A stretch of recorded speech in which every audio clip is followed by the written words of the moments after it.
Salam aziz dostlar. Bugün ayın 9'u may 2026 yıl. Gedirik güzel şairimizi Molla Pənah Vaqifi ziyaret eləməyə.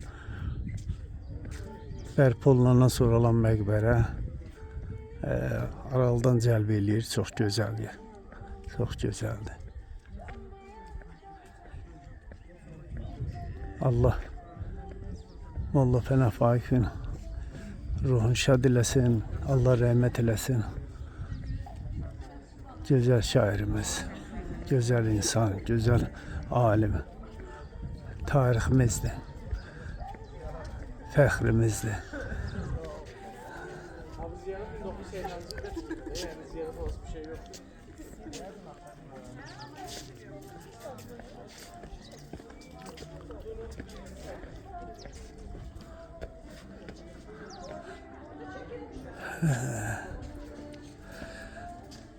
Ruhun şad olsun, güzel şairimiz.